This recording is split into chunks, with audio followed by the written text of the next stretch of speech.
भगवान शंकर से कहा मेरा शरीर अमर कर दो। भगवान भोलेनाथ ने कहा ये मेरे बस की बात है, और कुछ मांग। फिर कहा मुझे 1000 भुजाएं चाहिए एवं मस्त।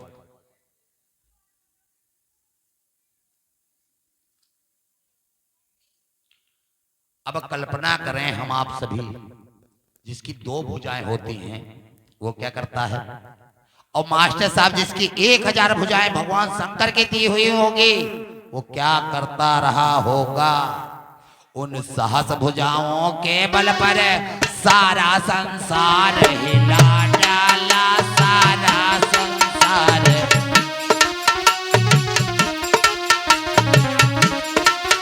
निर्मूल सिरों को बल पाकर जल थल का जोड़ मिला डाला।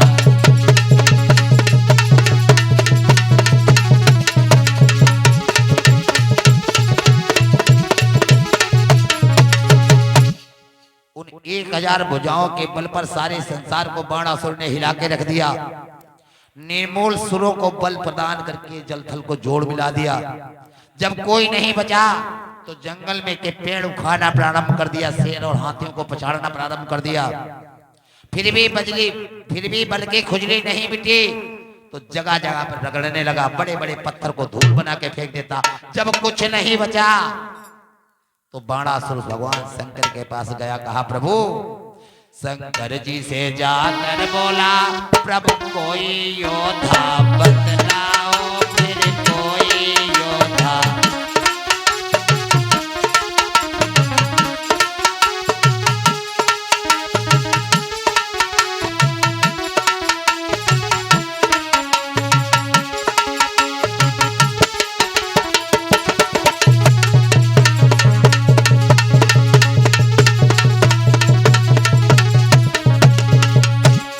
शंकर जी से जाकर बोला, प्रभु कोई योद्धा बतलाओ, प्रभु कोई योद्धा।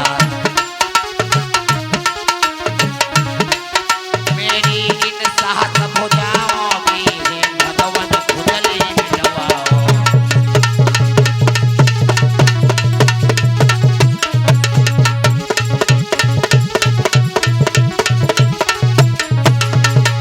कहा प्रभु कोई योद्धा बताओ।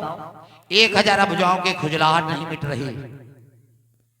भगवान शंकर जब तक कुछ कहते, बाणासुर ने कहा कि अतएव बताओ वीर कोई, या तुम्हें दास का काम करो, प्रभु तुम्हें दास का।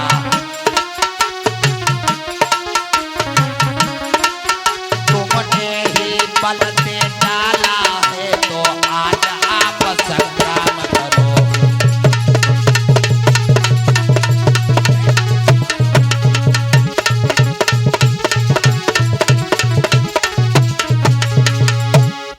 भगवान शंकर ने कहा या तो कोई धरती पर वीर बताओ, नहीं तो भोलेनाथ थोड़ी दया करो, खड़े हो सामने, हम आपसे लड़ना चाहते हैं। भोले बाबा ने कहा कि बोले मूर्ख अभिमान न कर, आपे से बाहर बात न कर, आपे से बाहर।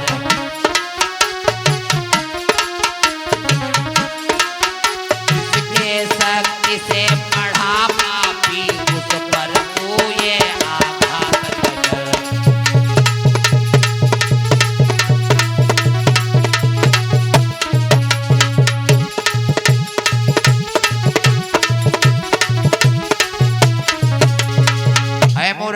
आपे के बाहर बात न कर, जिसकी शक्ति से तू बढ़ा कम से कम उस पर तो आघात न कर। ले कोई बात नहीं, मैं तुझे एक ध्वज झंडा दे रहा हूं, ले जा अपने महलों पे स्थापित करिए। इंतजार करो, जिस दिन ये ध्वजा लचेगी उस दिन तुम्हारे भुजाओं की खुजली मिटाने वाली शक्ति प्रकट हो जाएगी। बोले सच्चिदानंद भगवान की कि खुशी खुशी वो ध्वज लिए घर पहुंचा बनवा।